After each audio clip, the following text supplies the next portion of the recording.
আজকে আমি আপনাদের সামনে বেগ, দ্রুতি, ত্বরণ মন্দন এসব নিয়ে কথা বলবো। তো ডিয়ার ভিউয়ার, একটু চিন্তা করেন তো, বেগ কাকে বলে বা দ্রুতি কাকে বলে? আসলে আমরা অনেকেই এই জিনিসটার পার্থক্য ভালো বুঝি না। তো আসেন আমরা দেখি বেগ আর দ্রুতি।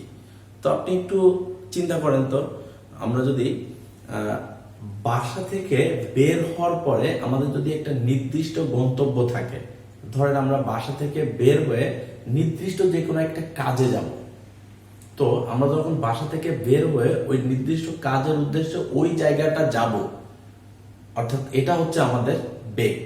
আর আমরা অনেক সময় বাসা থেকে বের হয়ে কোনো কাজ থাকে না, যে কোনো দিকে যাইতে পারি, রহিম মামা, করিম মামা, দুলাল মামা, যে কোনো দোকানে যেতে পারি। তাহলে এই যে আমাদের উদ্দেশ্যহীন, মানে আমাদের নির্দিষ্ট কোনো দিক নাই, এটাকে বলে হচ্ছে দ্রুতি।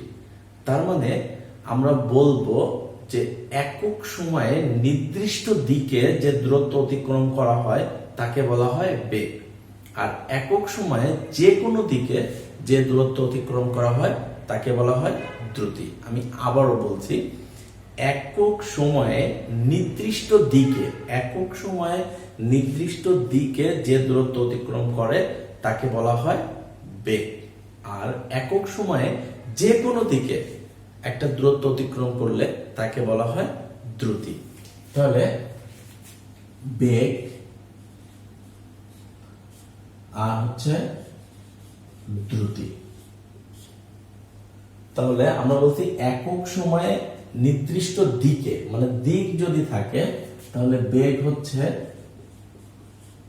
ভেক্টর রাশি।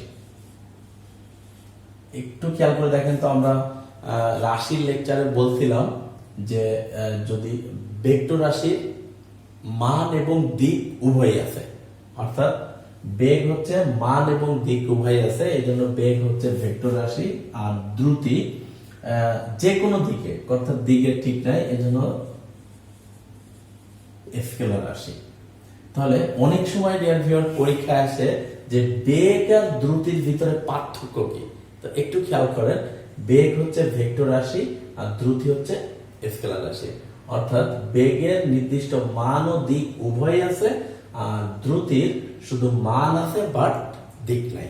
বাট দুইজনের একক কিন্তু একই, অর্থাৎ এটা হচ্ছে মিটার পার সেকেন্ড, এটাও মিটার পার সেকেন্ড, বা আপনি লিখতে পারেন মিটার ভাগ সেকেন্ড বা মিটার ভাগ সেকেন্ড। এটা যখন উপরে উঠে যায় তখন আসলে পার সেকেন্ড বলা হয়, এটাকে বলা হয় মিটার পার সেকেন্ড। তাহলে এই হচ্ছে বেগ আর হচ্ছে দ্রুতি। আমরা আসবো ত্বরণ। ডিয়ার ভিউয়ার্স, ত্বরণটা একটু ভালো করে বুঝতে হবে। আসলে ত্বরণকে এ দ্বারা প্রকাশ করা হয়, ত্বরণকে আমরা এ দ্বারা প্রকাশ করি। তো একটু চিন্তা করেন, আপনি যখন বাসা থেকে বের হইছেন তখন আপনার একটা বেগ ছিল, এটাকে বলে ইউ, অর্থাৎ এটাকে বলে আদি বেগ।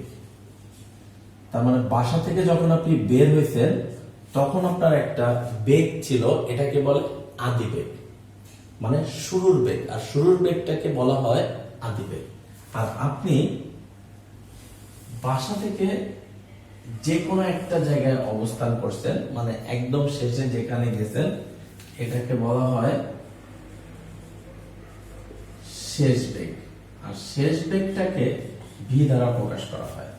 তাহলে আপনি বাসা থেকে যখন বেরোইছেন তখন সেটা হচ্ছে আদি বেগ, আর আপনি যখন যেখানে শেষে যে পৌঁছাইছেন সেটাকে বলা হয় শেষ বেগ। অর্থাৎ ধরেন আপনার আদি বেগ যদি হয় 10 মিটার পার সেকেন্ড আর শেষ বেগ ধরেন 20 মিটার পার সেকেন্ড। তাহলে ডিয়ার ভিউয়ার, একটু খেয়াল করেন তো, বেগ কি বৃদ্ধি হয়েছে? আপনার প্রথমে ছিল 10 আর শেষ হয়েছে 20, তাহলে বেগ বাড়ছে। কত বাড়ছে? 10। আমরা কিভাবে পাইছি 10? অর্থাৎ শেষ বেগ থেকে এর আদি বেগকে বাদ দিছি। তাহলে আমি বলতে পারি, এটাকে বলতে পারি বেগ বৃদ্ধি, বেগ বৃদ্ধি অর্থাৎ বেগ বৃদ্ধি আমরা বলতে পারি, যদি বাংলায় লিখি তাহলে আমরা বলতে পারি শেষ বেগ মাইনাস আদি বেগ। অর্থাৎ শেষ বেগ মাইনাস আদি বেগ, অর্থাৎ শেষ বেগ কি ছিল? শেষ বেগ ছিল ভি, আদি বেগ কত ছিল? ইউ। একটু দেখেন তো, আমরা যদি এটাকে এখানে লিখি, শেষ বেগ ছিল ভি, আদি বেগ ছিল ইউ, তাহলে শেষ বেগ মাইনাস আদি বেগ হচ্ছে বেগ বৃদ্ধি।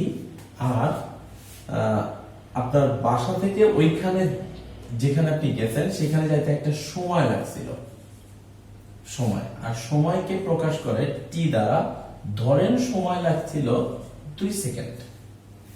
তাহলে ডিয়ার ভিউয়ার একটু খেয়াল করেন, আপনি যে কোনো কিছুকে যদি সময় দ্বারা ভাগ দেন, যে কোনো কিছুকে যদি সময় দ্বারা ভাগ দেন, আমি এখানে আরেকটু লিখে নিই, ভি এর মান ছিল 20 আর ইউ এর মান ছিল 10। তাহলে তো জায়গা সংকট, তাহলে আমি একটু লিখি বেগ বৃদ্ধি, বেগ বৃদ্ধি সমান হচ্ছে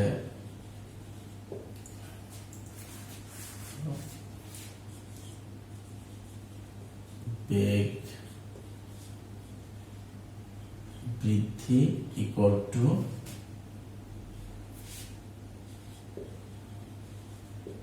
শেষ বেগ মাইনাস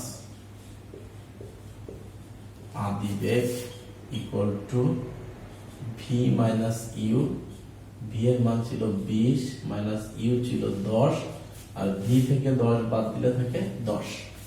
তাহলে ডিয়ার ভিউয়ার একটু খেয়াল করেন, যে কোনো কিছুকে সময় দ্বারা যদি আপনি ভাগ করেন তাহলে তার হার পাওয়া যাবে। যদি আমি বলি এই মার্কারটাকে যদি আমি সময় দ্বারা ভাগ করি, তাহলে আমি বলতে পারবো এটা মার্কারের হার। তার মানে আমি যদি ডাস্টারটাকে সময় দ্বারা ভাগ করি তাহলে আমি বলবো ডাস্টারের হার। অর্থাৎ আমি যদি বেগ বৃদ্ধিকে সময় দ্বারা ভাগ করি তাহলে আমি বলবো এটাকে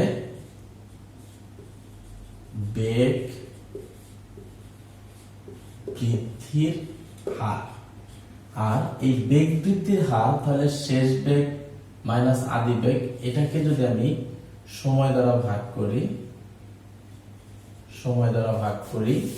তাহলে এটাও পাবো আমি বেগ বৃদ্ধির হার। এটাকেও যদি সময় দ্বারা ভাগ করি তাও পাবো বেগ বৃদ্ধির হার। এটাকে সময় দ্বারা যদি ভাগ করি 2 সেকেন্ড, তাও পাবো বেগ বৃদ্ধির হার। 10 কে 2 দ্বারা ভাগ দিলে বেগ বৃদ্ধির হার ইকুয়াল টু 5। তাহলে এখানে বেগ বৃদ্ধির হার হচ্ছে 5। তাহলে আমি বলতে পারি বেগ বৃদ্ধির হার, আমি এটা লিখলাম না, শুধু আমি লিখলাম v minus u by t equal to হচ্ছে এখানে কত হয় 20 মাইনাস 10 বাই 2 ইকুয়াল টু হচ্ছে 10 বাই 2 ইকুয়াল টু 5। এখানে বেগ বৃদ্ধির হার হচ্ছে 5। আসলে এই বেগ বৃদ্ধির হারকে বলা হয় ত্বরণ। এই যে বেগ বৃদ্ধির হারকে বলে ত্বরণ। তাহলে আমি বলতে পারি এ সমান, বেগ বৃদ্ধির হার হচ্ছে এ ইকুয়াল টু বলতে পারি ভি মাইনাস ইউ বাই টি। তাহলে বেগ বৃদ্ধির হারকে বলা হয় ত্বরণ। বেগ বৃদ্ধির হারকে বলা হয় ত্বরণ।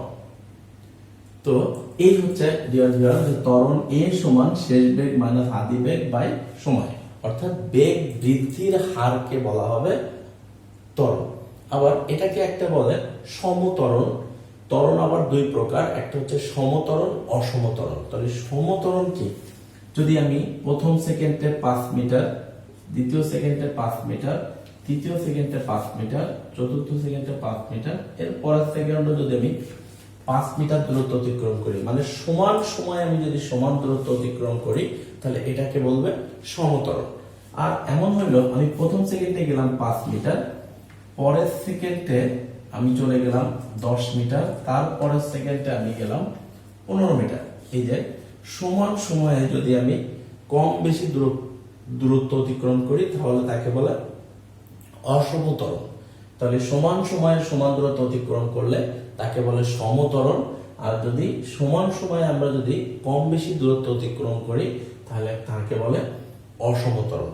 তাহলে ডিয়ার ভিউয়ার, এই হচ্ছে আমার ত্বরণ, আর এই ত্বরণ বেগ বৃদ্ধির হারকে বলা হয় ত্বরণ, আর এর একক অর্থাৎ ত্বরণের একক হচ্ছে মিটার পার সেকেন্ড স্কয়ার। ত্বরণের একক হচ্ছে মিটার পার সেকেন্ড স্কয়ার বা মিটার ভাগ সেকেন্ড স্কয়ার। এই হচ্ছে ত্বরণের একক। এবার দেখেন ডিয়ার ভিউয়ার, আমি যদি বলি মন্দন, অর্থাৎ মন্দনটা কি? মন্দনটা হচ্ছে ঠিক একই রকম ত্বরণের মতোই, কিন্তু আমরা যদি উল্টা দিক দিয়ে ধরি, অর্থাৎ যদি আমরা শেষ থেকে যদি শুরুতে আসি, অর্থাৎ বেগ হ্রাসের হার, এবার আমরা যদি শেষ থেকে শুরু করি তাহলে এটা হবে আদি বেগ, এটা হবে শেষ বেগ। তার মানে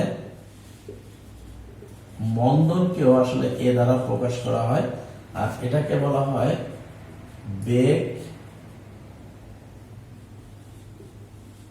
হ্রাসের হার।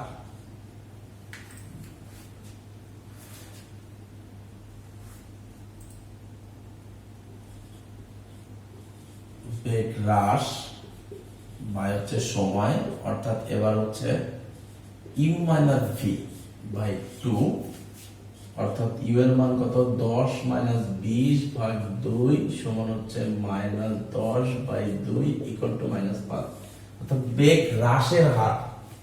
তার মানে যদি বেগ কমতে থাকে তাহলে আগে কিন্তু বেগটা বাড়তে ছিল, বেগ বৃদ্ধির হার, আর বেগ হ্রাসের হারকে বলা হয় হচ্ছে মন্দন। তো আবার মন্দনের এককও একই, ত্বরণের এককের মতো মন্দনের এককও মিটার পার সেকেন্ড স্কয়ার, মানে ত্বরণ আর মন্দনের একক একই। আবার মন্দনও মানে মন্দনকে যদি আমরা ওরকম ত্বরণের মতো বলি তাহলে হচ্ছে ত্বরণ হচ্ছে বৃদ্ধি আর মন্দন হচ্ছে হ্রাস। তাহলে কখনো যদি উত্তর মাইনাসে থাকে তাহলে অনেক সময় উত্তর এভাবে বলে যে বেগ কমতেছে, তাহলে হচ্ছে আসলে মন্দন হচ্ছে, আর বেগ বাড়তেছে তাহলে হচ্ছে ত্বরণ হচ্ছে। তো ডিয়ার ভিউয়ার, একটু খেয়াল করেন, যদি অনেক সময় দেয় এরকম যে -5 মিটার পার সেকেন্ড স্কয়ার, এটা কি আসলে ত্বরণ নাকি মন্দন? এটা আসলে মন্দন হয়েছে। তো এই সব জায়গায় আসলে মন্দন হয়। তো এই হচ্ছে বেগ, দ্রুতি, ত্বরণ এবং মন্দন। তো আশা করি ডিয়ার ভিউয়ার আপনারা সুন্দর করে বুঝতে পেরেছেন। তো এর পরবর্তী লেকচারে আমি নিউটনের গতিসূত্র নিয়ে আলোচনা করব। তো ততক্ষণ পর্যন্ত আমার সাথে থাকুন, ভালো থাকুন। আসসালামু আলাইকুম।